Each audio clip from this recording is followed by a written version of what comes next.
Bonjour à tous ceux qui nous suivent sur notre chaîne YouTube ou sur nos pages Instagram et Facebook surnommées Iscoolab. C'est le deuxième épisode de la série des cercles dans la matière mathématique. Dans cet épisode-là, je vais continuer à expliquer le chapitre précédent qui parlait à propos du cercle. Et je vais entrer dans les détails de quelques propriétés très particulières. Puis je vais parler à propos des arcs et des angles associés à ces arcs-là. D'accord? Donc, je commence par la première notion, quelques propriétés à savoir. Tout d'abord, dans la partie A, la première propriété dit que si vous avez un triangle inscrit déjà dans un cercle, n'importe quel perpendiculaire mené du centre vers le côté va être une médiatrice. En effet, n'importe quel triangle inscrit dans un cercle, le cercle-là est un cercle circonscrit. Donc le point O va être en particulier le point de rencontre des médiatrices de ce triangle-là. Donc si je passe à faire une perpendiculaire passant par O, vous allez remarquer que ça c'est une médiatrice. Si je fais une deuxième perpendiculaire passant par O, aussi là c'est une deuxième médiatrice, et là c'est une troisième médiatrice. Donc vous remarquez que le point O est le point de rencontre des trois médiatrices du triangle ABC qui est inscrit dans ce cercle-là. D'accord? Donc certainement, les perpendiculaires passant par O à un des côtés de ce triangle-là va être la médiatrice. Partie B. N'importe quel cercle inscrit dans le triangle. D'accord? Donc c'est le cas d'un cercle inscrit dans un triangle et non pas le cercle circonscrit à un triangle. Donc c'est un cercle inscrit dans un triangle. N'importe quel cercle inscrit dans un triangle. Si je passe à mener une droite du point F au centre O, ça va être une bisectrice. D'accord? Vous connaissez déjà, d'après nos vidéos précédentes, que les bisectrices se rencontrent dans un même triangle et le point de rencontre est surnommé le centre du cercle inscrit du triangle. D'accord? Donc, en particulier, ce cercle-là va être tangent aux trois côtés du triangle. Donc, je reprends. N'importe quelle droite menée d'un sommet à un centre d'un cercle inscrit dans un triangle est en particulier une bisectrice à l'angle de ce sommet-là. D'accord? Je continue à la troisième propriété.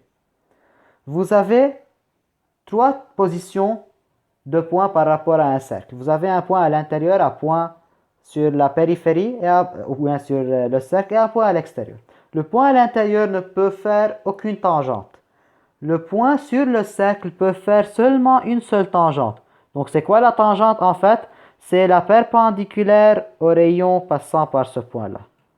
D'accord? Donc ça c'est une tangente. Maintenant, le point qui est à l'extérieur du cercle peut effectuer deux tangentes. Donc il peut faire une première, il peut faire une deuxième tangente. D'accord? Donc ça c'est la première, ça c'est la deuxième. Quelles sont les propriétés qui vont apparaître après avoir fait deux tangentes issues d'un point à l'extérieur? Donc je vais avoir les propriétés suivantes. Tout d'abord, cet angle-là égale à cet angle-là. Deuxièmement, je vais nommer un nouveau segment MN. Vous allez obtenir que OI est la médiatrice du segment MN. D'accord? Donc je vais nommer par exemple ça O', c'est le milieu de MN. D'accord? Troisième propriété, vous avez certainement un nouveau triangle isocèle qui est MIN, isocèle en I. Donc vous avez ces deux côtés égaux. D'accord? Et là, certainement, vous avez un triangle rectangle qui est ONM. Pourquoi? Parce qu'OM égale ON égale à rayon. D'accord? Donc, ce sont les trois propriétés initiales à savoir. Propriété à propos d'une médiatrice, propriété à propos d'une bisectrice et la propriété à propos des deux tangentes issues d'un point à l'extérieur du cercle. Maintenant, passons s'il vous plaît à la deuxième partie de cet épisode-là. Les arcs et leurs angles correspondants. D'accord? En fait, j'ai 4 types d'angles, ou bien 4 façons de tracer des angles, ou bien 4 positions aux angles dans un cercle. D'accord? J'ai un angle qui peut être au centre. J'ai un angle qui peut être inscrit. Inscrit, c'est-à-dire son sommet se trouve sur le cercle. Un troisième cas, un angle intérieur dont son sommet est à l'intérieur du cercle.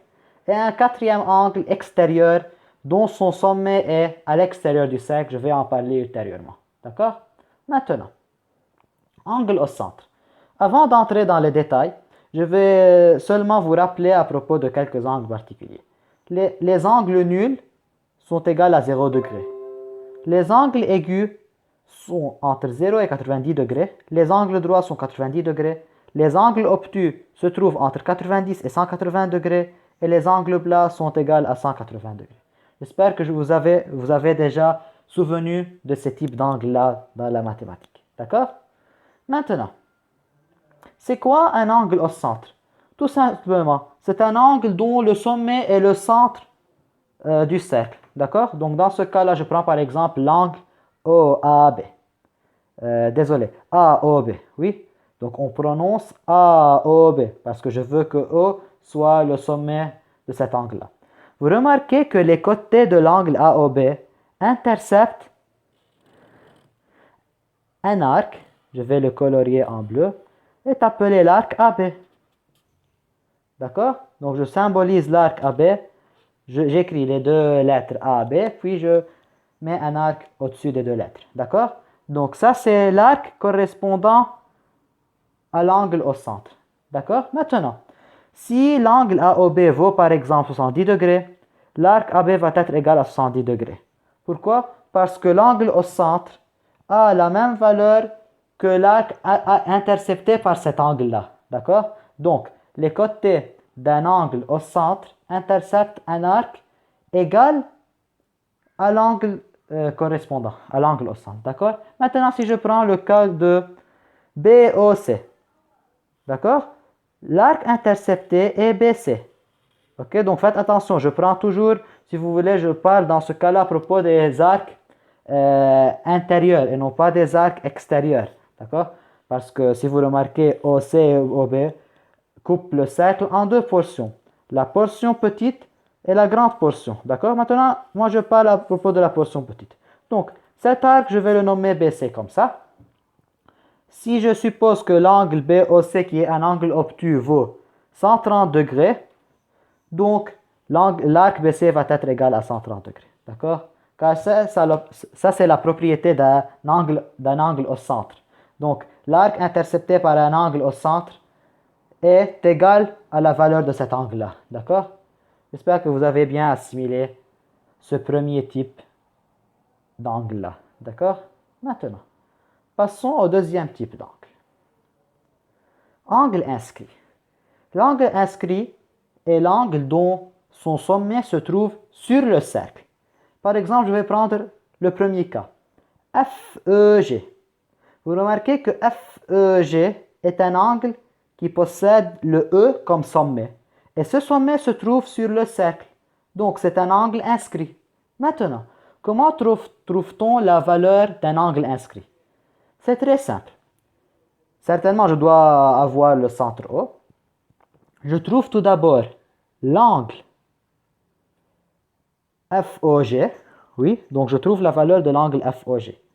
Et puisque l'angle FEG intercepte le même arc que l'angle FOG intercepte, donc vous remarquez FOG intercepte l'arc FG petit. D'accord? Et FEG, l'angle qui est inscrit, intercepte le même arc FG. Maintenant, puisque j'ai un angle au centre et un angle inscrit, vous devez savoir que l'angle inscrit est égal à l'angle au sommet divisé par 2. À condition de faire la même interception du même arc. D'accord? Donc, si je possède par exemple là, c'est un angle 70 degrés, je vais avoir ici 35 degrés. D'accord? Donc, je répète. Un angle inscrit vaut la moitié d'un angle au centre, sachant que ces deux angles interceptent le même arc. Un angle inscrit est égal à la moitié d'un angle au centre, sachant que ces deux angles interceptent le même arc. Dans ce cas-là, c'est l'arc FG. D'accord? Le deuxième cas, c'est une propriété que vous connaissez déjà.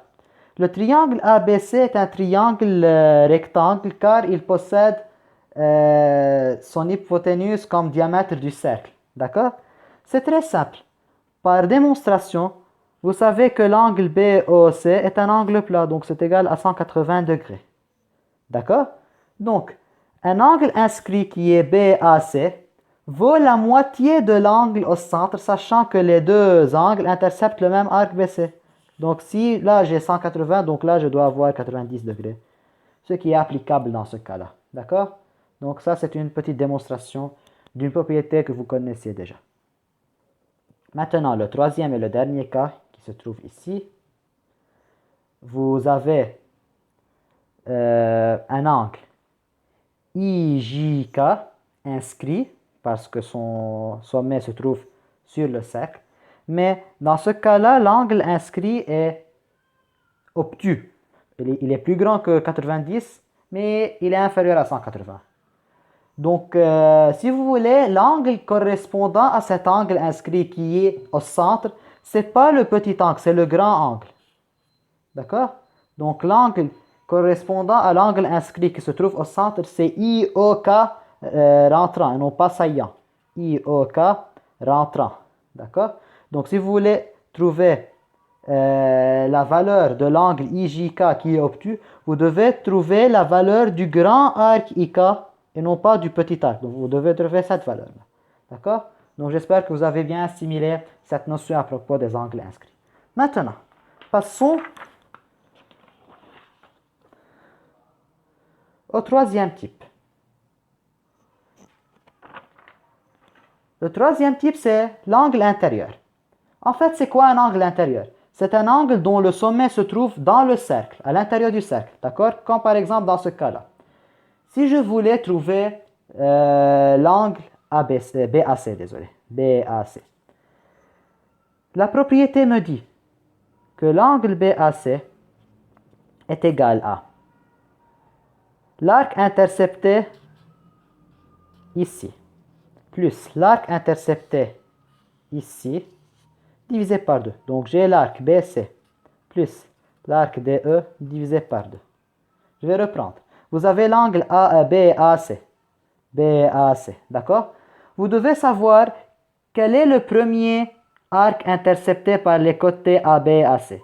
Puis, quel est le deuxième arc intercepté par les complémentaires de AB, ou si vous voulez, par les prolongements des côtés AB et AC. Le prolongement de AB, c'est ici. Le prolongement de AC, c'est ici. C'est le deuxième arc. Vous faites la somme des deux arcs divisé par 2 et vous trouverez la valeur de l'angle BAC. D'accord? Maintenant, comment vous trouvez les valeurs des arcs? Ça dépend de l'exercice. Si vous avez les angles DOE et BOC, vous allez avoir la valeur des deux angles, des deux arcs si vous voulez, DE et BC. Vous faites la somme divisée par 2, vous aurez la valeur de l'angle intérieur BAC. D'accord? Maintenant, un angle extérieur, c'est quoi? Un angle extérieur, c'est un angle dont son sommet se trouve à l'extérieur du cercle, comme dans ce cas-là. J'ai l'angle AEB, c'est un angle extérieur.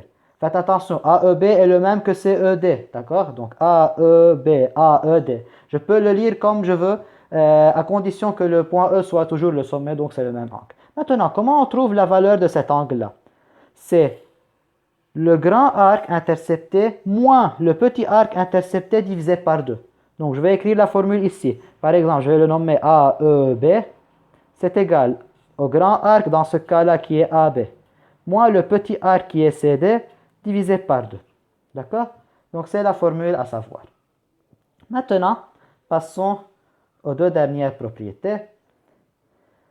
Partie A et partie B. Partie A, la propriété dit que si vous avez deux cordes parallèles, les arcs se trouvant entre ces deux cordes, ou bien les arcs compris entre les deux cordes, sont égaux. D'accord? Donc si j'ai AC parallèle à BD, donc les deux arcs compris entre les deux cordes, donc c'est AB et CD, sont égaux. La deuxième propriété, deux cordes isométriques ou bien deux cordes égales, désolé, deux cordes égales sous-tendent deux arcs égaux. Donc je vais reprendre.